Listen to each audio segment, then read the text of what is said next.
ആദ്യം തന്നെ ഒരു പഴഞ്ചൊല്ലിന്ന് തുടങ്ങാം. നാടോടുമ്പോ നടുവെ ഓടുക. ശരിക്കും പറഞ്ഞാൽ നടുക്കെ കൂടെ തന്നെ ഓടണോ? എല്ലാവരും നടുക്കെ കൂടി ഓടിക്കഴിഞ്ഞാൽ കൂട്ടിയിടിക്കാൻ ചാൻസ് ഇല്ലേ? നമുക്ക് സൈഡിൽ കൂടെ മാറിയാണെന്നുണ്ടെങ്കിലും ഓടാം.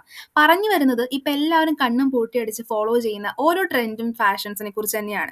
ഫാഷൻ ഫോളോ ചെയ്യുക, ലൈഫ് സ്റ്റൈൽ ചേഞ്ച് ചെയ്യുക, ട്രെൻഡും കാര്യങ്ങളൊക്കെ നോക്കുക.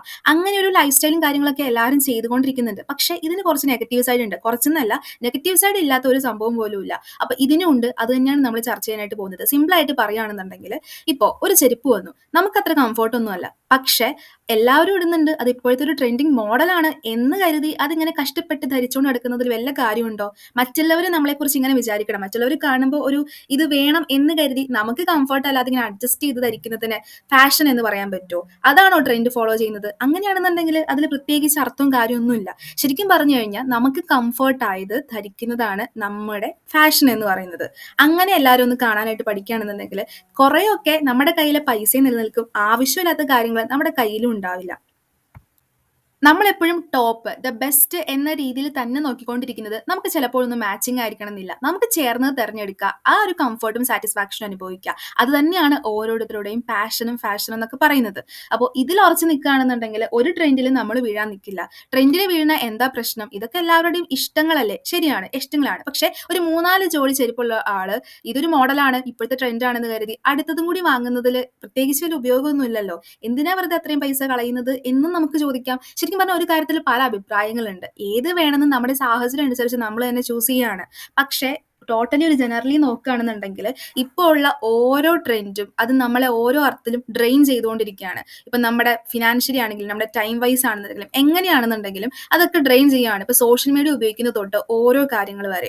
ഇപ്പോൾ ഒരു ഐഫോൺ വാങ്ങുക എന്ന് പറഞ്ഞ് ഗോള് ഇല്ലാത്തവരായിട്ട് ആരെങ്കിലും ഉണ്ടാവുമോ? വളരെ ചുരുക്കം പേര് മാത്രമേ ഉണ്ടാവുള്ളൂ. പക്ഷേ ഈ ഐഫോൺ എന്ന് പറയുന്നതും സാധാരണ ഒരു സ്മാർട്ട് ഫോൺ എന്ന് പറയുന്നതും തരുന്ന ഫെസിലിറ്റീസിൽ വ്യത്യാസമുണ്ടെങ്കിലും ഓവറോൾ നമ്മുടെ യൂസേജ് എന്ന് പറയുന്നത് കുറച്ച് കാര്യങ്ങൾ കോമൺ തന്നെയാണ്. അപ്പോൾ അതിന് വേണ്ടിയിട്ട് നമ്മുടെ വീട്ടിൽ നിന്ന് അല്ലെങ്കിൽ ലോൺ എടുത്ത് വാങ്ങുക, ഇ.എം.ഐക്ക് വാങ്ങുക. അത് ഇ.എം.ഐ അടയ്ക്കാനൊക്കെ ബുദ്ധിമുട്ട് വരുന്ന സാഹചര്യങ്ങൾക്ക് നമുക്കറിയാലോ അത്രയും പ്രശ്നങ്ങളും കാര്യങ്ങളൊക്കെ എത്രത്തോളാണെന്ന്. അപ്പോൾ ഇങ്ങനെയൊക്കെ വെറുതെ ആവശ്യമില്ലാതെ നമുക്ക് തന്നെ ഒരു സ്ട്രെസ് നമ്മൾ കൊടുക്കുന്നുണ്ടെങ്കിൽ അതിൻ്റെ പേരിൽ ട്രെൻഡും ഫാഷനും ഒക്കെ ആണെന്നുണ്ടെങ്കിൽ അതൊക്കെ കുറച്ച് നാളത്തേക്കൊന്ന് നിർത്തിവെച്ച് നമ്മളൊന്ന് ഫിനാൻഷ്യൽ സ്റ്റെബിലിറ്റി ഒക്കെ വന്നതിന് ശേഷം ഇതൊക്കെ ഫോളോ ചെയ്ത് കഴിഞ്ഞാൽ ഒരു കുഴപ്പവും സംഭവിക്കാനായിട്ട് പോകുന്നില്ല. അതുകൊണ്ട് തന്നെയാണ് നാട് ഓടുമ്പോൾ നടുവേ കൂടെ തന്നെ ഓടണം നിർബന്ധമൊന്നുമില്ല. സൈഡിൽ കൂടെ മാറിയായാലും നമുക്ക് ഓടാം എന്ന് പറയുന്നത്. ശരിക്കും പറഞ്ഞു കഴിഞ്ഞാൽ നമ്മൾ ഒരു ബ്രാൻഡിനെ ഫോളോ ചെയ്യുമ്പോഴല്ല, നമ്മൾ തന്നെ ഒരു ബ്രാൻഡായിട്ട് മാറുന്നതിലാണ് കാര്യമുള്ളൂ. അതായത് നമ്മൾ തന്നെ ബ്രാൻഡ് ആവുക എന്ന് പറയുന്നത് നമുക്ക് നമ്മുടേതായിട്ടുള്ള ഫിക്സ് ആയിട്ടുള്ള കുറച്ച് ഒരു താല്പര്യങ്ങളും ഇഷ്ടങ്ങളൊക്കെ വേണം. അതായത് മറ്റുള്ളവർ ചിലപ്പോൾ അതിനെ പഴഞ്ചൻ എന്നൊക്കെ പറഞ്ഞിരിക്കാം. കാരണം ഒരുപാട് പേര് പറയും നീ ഇപ്പോഴും ഈ പഴഞ്ചാക്ക് തന്നെയാണ് ഇട്ടുകൊണ്ട് നടക്കുന്നത്, ഈ പഴഞ്ചൻ രീതി ചിന്താഗതിയൊക്കെ ഒന്ന് മാറ്റും. ചിന്താഗതി മീൻസ് എല്ലാ കാര്യത്തിലും അല്ല, നമ്മൾ ചില ഇപ്പോഴത്തെ ആൾക്കാർ പറയുന്നത് പോലെ എല്ലാവരും ചെയ്യുന്നത് ചെയ്യാതിരിക്കുമ്പോൾ നമുക്ക് കേൾക്കുന്ന കുറച്ച് കാര്യങ്ങൾ ഉണ്ടാവുമല്ലോ, അതിനെയാണ് ഉദ്ദേശിക്കുന്നത്. അപ്പോൾ അങ്ങനെയൊക്കെ കേട്ടു എന്ന് കരുതി ഒരു കുഴപ്പമില്ല. ചില കാര്യങ്ങൾ നമ്മളായിരിക്കുന്നത് തന്നെയാണ് നല്ലത് എല്ലാ അർത്ഥത്തിലും. അതുകൊണ്ട് തന്നെ ദ ബെസ്റ്റ് അല്ല, മാച്ചിങ് ആയിട്ടുള്ളത് ഓൾവേസ് ചൂസ് ചെയ്യാനായിട്ട് നോക്കുക.